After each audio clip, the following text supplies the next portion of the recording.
Oh, good grief. I'm so sorry for uploading this one so late in the week. But better late than never, we're here for UFC Fight Night. Sandhagen versus Figueiredo.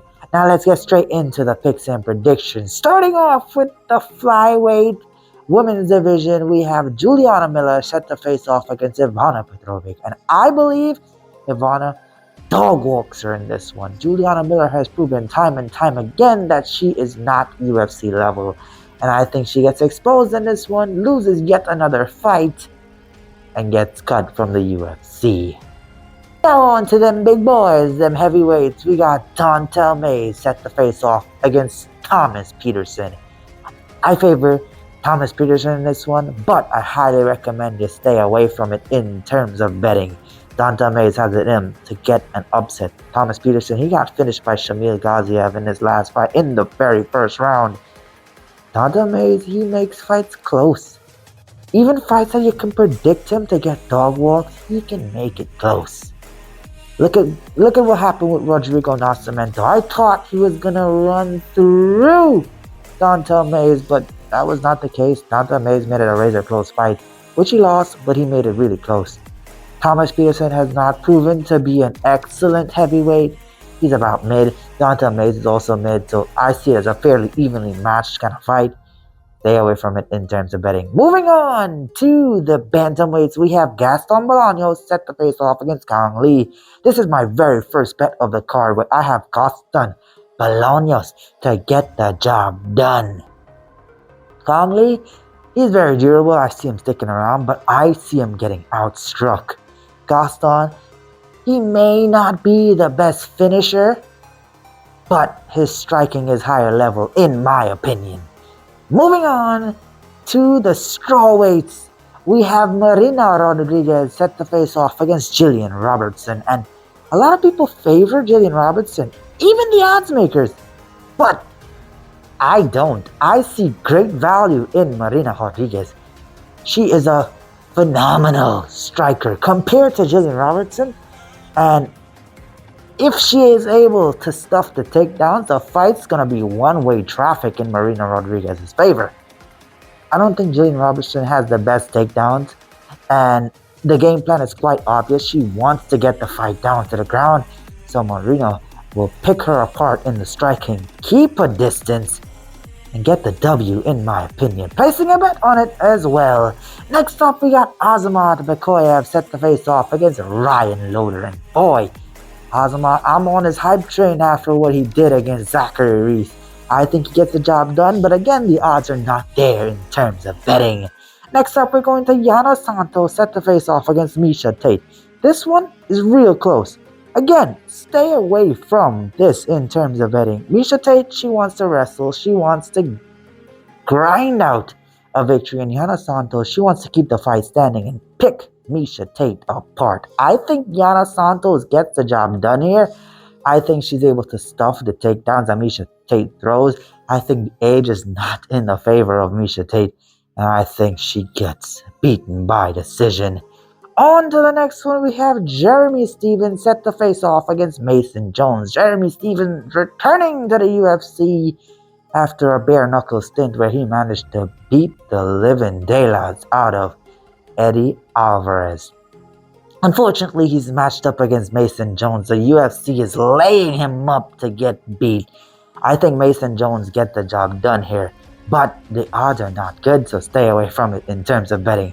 Back to the bantamweights we go, where we have Cameron Smotherman set to face off against Serhiy Sidey.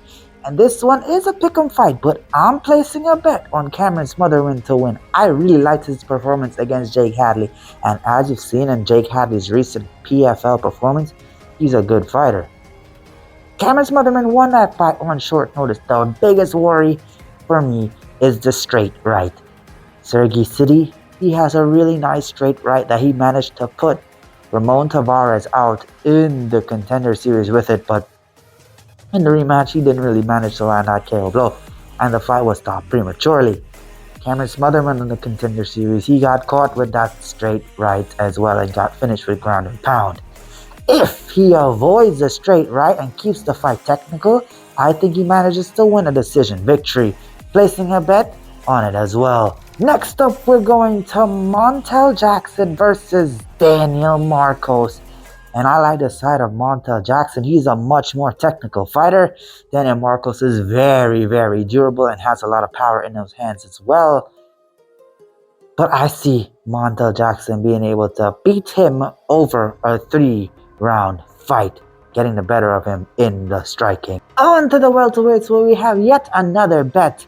We got a pick-em fight here, guys, between Santiago Ponzinibbio and Daniel Rodriguez. I favor the side of Santiago Ponzinibbio. I like his striking a lot more than Daniel Rodriguez. He has knockout power as well. He's tough. He's going to stick through the fight. And Daniel Rodriguez, even though he's coming off a split decision victory against Alex Morono, he hasn't looked good in his fights. He's also coming off a losing streak before his victory against Alex Morono. And his last victory before that would have been against Gillian, which he won by split decision, but most people, including myself, believe that he lost that one. Santiago Ponzinibbio, on the other hand, he's been finishing guys. And he kind of went on a really good streak in the UFC as well. He is getting older, so that's the biggest worry. Is his reaction time going to be there? But against a guy like Daniel Rodriguez, it should be good enough to get the job done. Placing a bet on Ponzinibbio as well. On to Reinier the Ritter, set to face off against Bo Nickal at the middleweight division.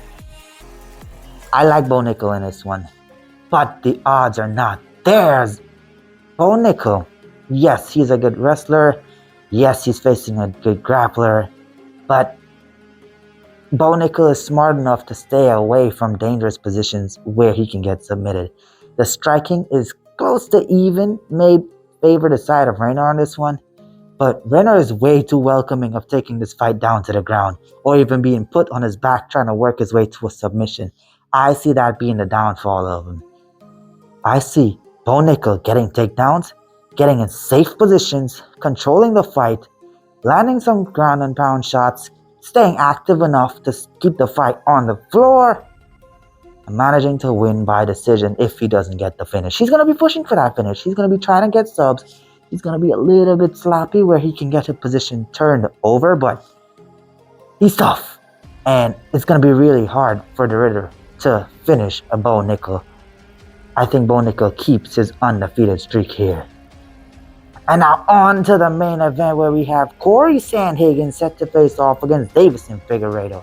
And boy, have they done Figueiredo dirty here.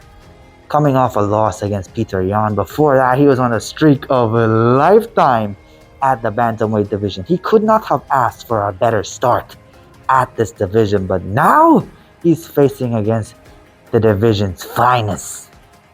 I mean, it's expected, right? But Cory Sandhagen, really, really talented striker.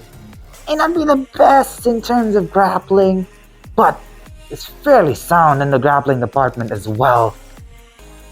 I see him picking apart Figueiredo in the striking. Figueiredo is going to try to land that clean shot, but again, it's really, really hard to land that one-punch knockout blow against a guy like Cory Sandhagen.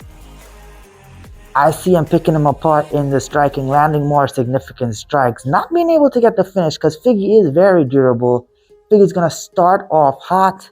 He's going to tire out, and that's where Sandhagen just starts to pick him apart.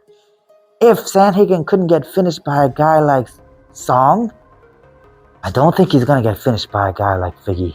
It's really hard to place a bet on a fight like this one because the odds are not good.